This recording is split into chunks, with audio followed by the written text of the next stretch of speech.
Am I the a-hole for throwing out my brother-in-law's fiancée and saying her comment was out of line? I'll start by telling the background story of what happened to my wife and where this left us so my post makes sense. Some years ago, my wife was injured at her job. My wife didn't cause the situation, but she was the one who was injured, and she lost a limb as a result. Her company was investigated under OHSA, and there was also legal trouble for them because there were major safety violations that led to what happened to my wife. We took the money my wife received in the aftermath to purchase a home, and with the bit that was left over, we invested for our retirement as my wife and I were in our 30s when it happened. We are comfortable having no mortgage, no debt, and having our savings, but we aren't living like we have a bottomless pit.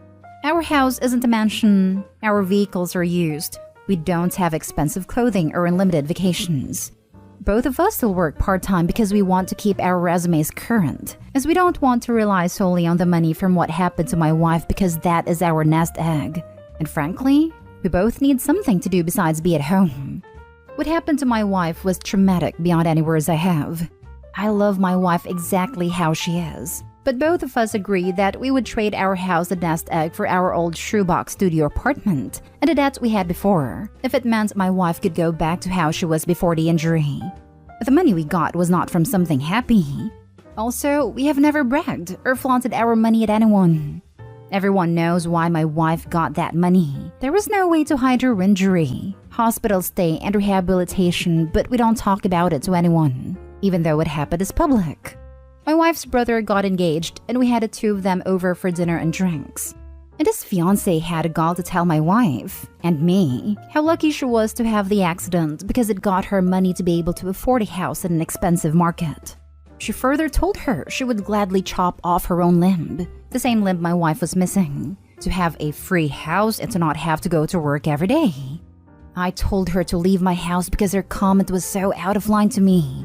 My brother-in-law got mad at me for sticking my nose in a family argument, and later I got an angry call from my in-laws because he told them I threw them out. He did not tell them why, but when I repeated his comment, they said the same thing my brother-in-law said, which is that she was probably just nervous and not thinking straight, and that since affording a house here was impossible, her envy is understandable. My brother-in-law wants me to apologize. The only one of my in-laws who wasn't mad at me is my wife's oldest brother. My wife has two brothers, and birth order's oldest brother, engaged brother, and my wife. So, was I the a-hole for getting involved in my wife's familial dispute? Normally, I would never, but in the heat of the moment, I saw red. Now for the top comments. Not the a-hole. The dispute did involve you. We see so many posts on here where the verdict goes the other way because a partner didn't step up to defend the other. You love your wife, and you're both very realistic about what transpired. What the fiancé said was tacky, disrespectful, and lightly cruel. Honestly, I'm currently not working because of an injury, and I've had so many people say, "Must be nice." And it's like, oh yeah, it's so nice being in constant pain and needing pain medicine to have any chance at sleep. I'd love and give anything to be a physically normal human again that has to go to work. I choose that over what my injured life is any day. I agree. I have a chronic pain condition and I hate when people say it must be nice not to work. I always say I wish I was well enough to work. Not a-hole. She was incredibly ableist. Sadly, disabled people have to deal with people like her on a daily basis. Thank you for easing that burden. Your in-laws are full of BS. This is not a family matter, and if it is, you are family. You were defending your wife from a cruel person, and I'm sure she's glad you did. Agreed. Plus, if he isn't family, then who is the fiancé to get involved with this? She isn't even married into the family yet. Not a-hole, and I would never allow her into my home again. Do not apologize. You did nothing wrong. Next story. Am I the a-hole for calling my sister a crazy, delusional woman? My wife thinks I should have handled the situation more diplomatically. My wife, Leah, has a few visible tattoos on her arm and many others that aren't quite seen when she's in regular clothes. She's far from a full sleeve, but she likes them and has many plans to get more in the future. My sister, Katie, called me in the early morning, distraught and frantic, begging me to watch her son, 6, and her daughter, 4, for the weekend. I said yes right away and she dropped off her children and left. To be honest, I thought that I would be the last person Katie would call in an emergency. Katie hates Leah. Not for any justifiable reason, but because Leah has thug tattoos, as she describes. Katie believes that a woman with tattoos is a cheap woman and will only corrupt a good home. Of course, because of these comments, I choose not to speak to my sister often. Leah and I took my niece and nephew to the playground, where my nephew fell and scraped his knee a little. As expected, he was in tears for a few minutes, but Leah cheered him up, played with him, and placed a Hello Kitty band-aid on a cut. It was a very small accident. When Katie came to pick them up, the first thing that she noticed was the band-aid covering my nephew's knee. She immediately stormed over to Leah, who was bringing over some tea for Katie, and accused her of deliberately hurting her child. Leah was very confused, and I tried to explain the manner in which my nephew got a band-aid, but Katie wasn't listening. She kept blaming Leah, and only Leah, for not taking better care of her children. Things began to quickly escalate. Leah was trying to get Katie's kids to pack their things so that they could get out of there as fast as possible, but Katie kept threatening to call the police on Leah, accusing her of very serious crimes. At the moment, it didn't look like these were empty threats either. She was fishing in her purse for her phone and Leah and I were confused, but worried. At this point, I was getting fed up. I essentially yelled at Katie to stop acting like a crazy, delusional person and leave my house at once. She was upset, but left 5 minutes later. Of course, Leah is happy that I did that, but wishes I didn't yell, especially in front of the children.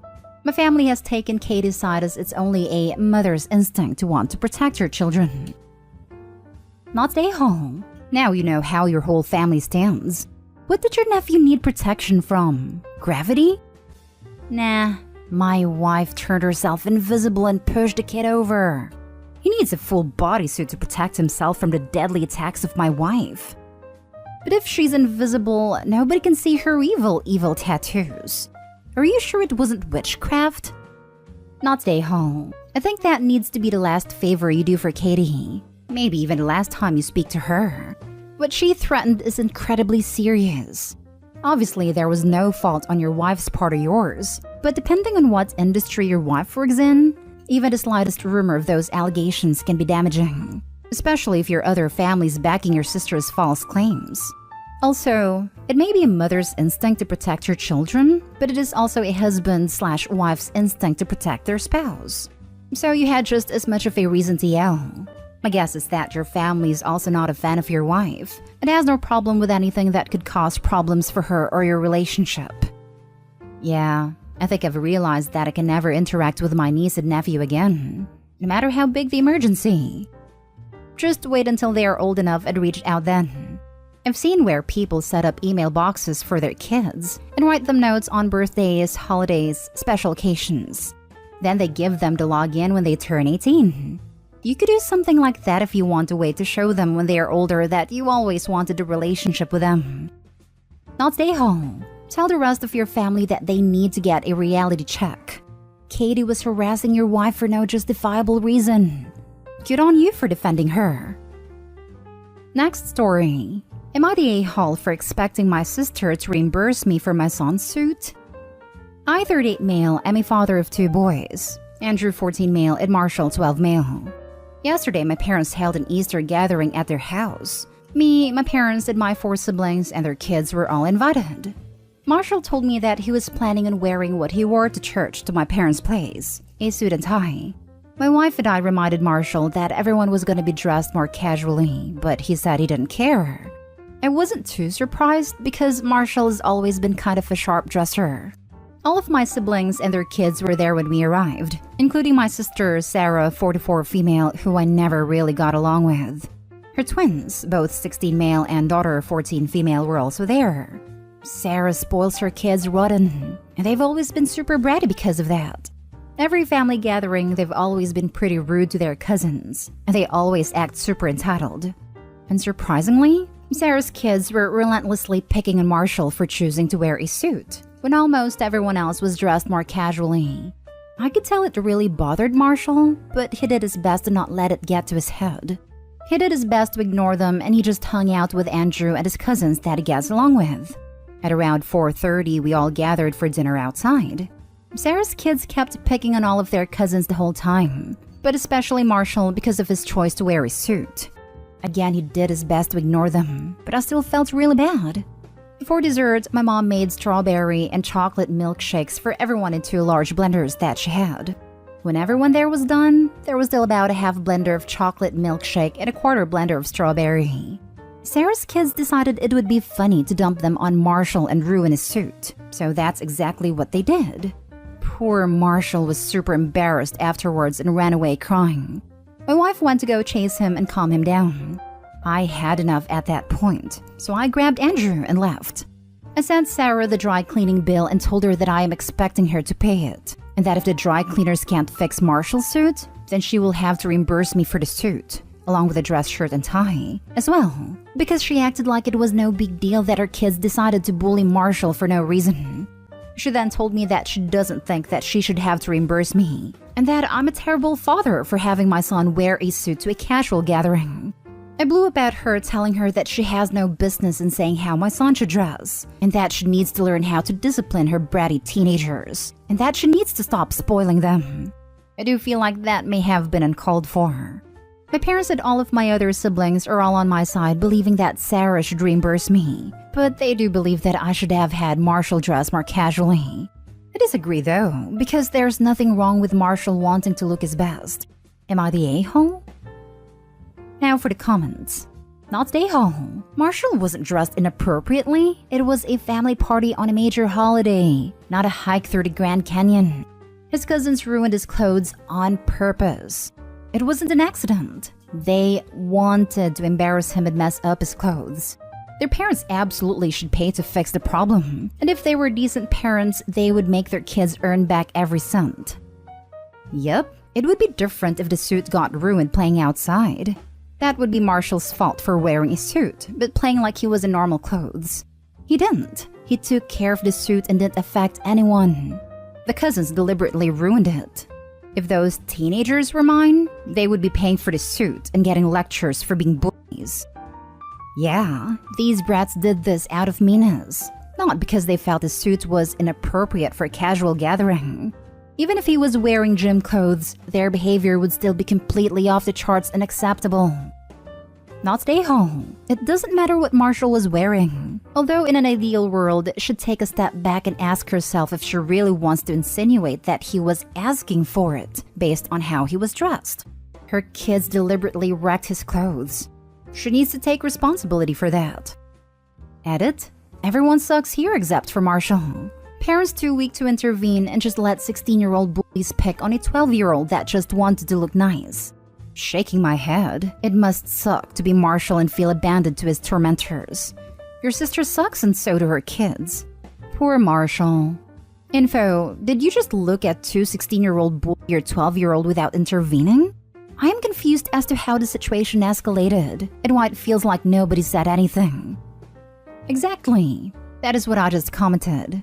What a toxic failure the OP wife and grandparents are as well. To just allow them to do this. That crap would not fly in my mother's house. At all. Edit: I'm not gonna leave any more comments for now, but thank you all for commenting. I saw a lot of comments saying how I should have directly intervened more and prevented a bullying, which I have failed to do. So my wife and I apologize to Marshall for that. I'm also gonna teach both Andrew and Marshall how to defend themselves if something like this happens again. I have also told my parents and all of my other siblings that I will not be attending any more family gatherings if Sarah and her kids are invited. That is, until she pays for the suit and her kids' behavior improves. I'm also probably gonna go no contact with her for a while. Now for the last story, am I the a-hole for refusing an apology from a kid that used to bully me? I, 13 male, got bullied from ages 6 to 9 by a kid, now 15. Let's call him Alex. Alex bullied a lot of kids, but he did it to me the most. When I was 7, my sister lost the battle with cancer and passed away. Me and my parents were very sad about it, but Alex decided it was a good reason to torment me even more. He would constantly say that it was my fault my sister passed away and things like that. When I was 9, I got taller, so I wasn't an easy target anymore, and so the bullying stopped. 4 years later, when I was with a friend at a train station, I saw Alex again, and he came up to me saying that he wanted to apologize about what he did to me. I said that I can't forgive someone who bullied me about my sister's death. He then denied the fact that he bullied me about that and asked me why I made it up. A friend said that he shouldn't lie, and that everyone from our old class knows that Alex did that. He then got very mad and shouted at me saying that he didn't do that, and that he was the victim. I then said that he can F off, and that I will never forgive him for what he has done. Alex then ran away, crying of rage and humiliation. Since everyone at a train station was looking at him, Alex's mother scolded me and said that I shouldn't be so harsh, and that Alex can't help it because he has anger issues. I told her that having anger issues isn't an excuse to torment someone about losing their sister. She then got upset and ran to Alex, still with tears in his eyes. So, am I the a-hole? Not the a-hole. You're not required to accept an apology. Forgive and forget culture protects abusers, but doesn't do much for the victims. I also thought that. Thanks for letting me know. Best you could have done was acknowledge the apology, but you aren't required to accept it. Honestly, it doesn't sound like he was really apologizing. Maybe his mother was forcing him to, and maybe he will get in trouble for not getting you to forgive him. But that is not your problem to deal with. It's not your job to protect him from the consequences of his own actions. Not the a-hole. Screw that kid. That's what I thought. Not the a-hole. I was bullied too, and I told one of mine years later that I hope the guilt of what he did haunts him for life. Bullies should learn that saying sorry doesn't fix what they did. But if any victim forgives their tormentors, more power to them though. I'm sorry that you've also been bullied. Thanks for letting me know. I hope you're doing better now. I was bullied all the way through school, and it still affects me now as an adult with 2 grown children. I've never received an apology from any of my bullies, and quite frankly, I don't want one. I live 500 miles away from the place where I grew up, and I just keep in touch with the people I want to keep in touch with. One of my bullies passed away a few years ago, and another one passed away last year. I expressed my condolences on Facebook for their families on a memorial page for students who have passed away from my high school. And I was sincere about it because their families were hurting, and I'm not a cold-hearted person. But I didn't shed any tears for them either.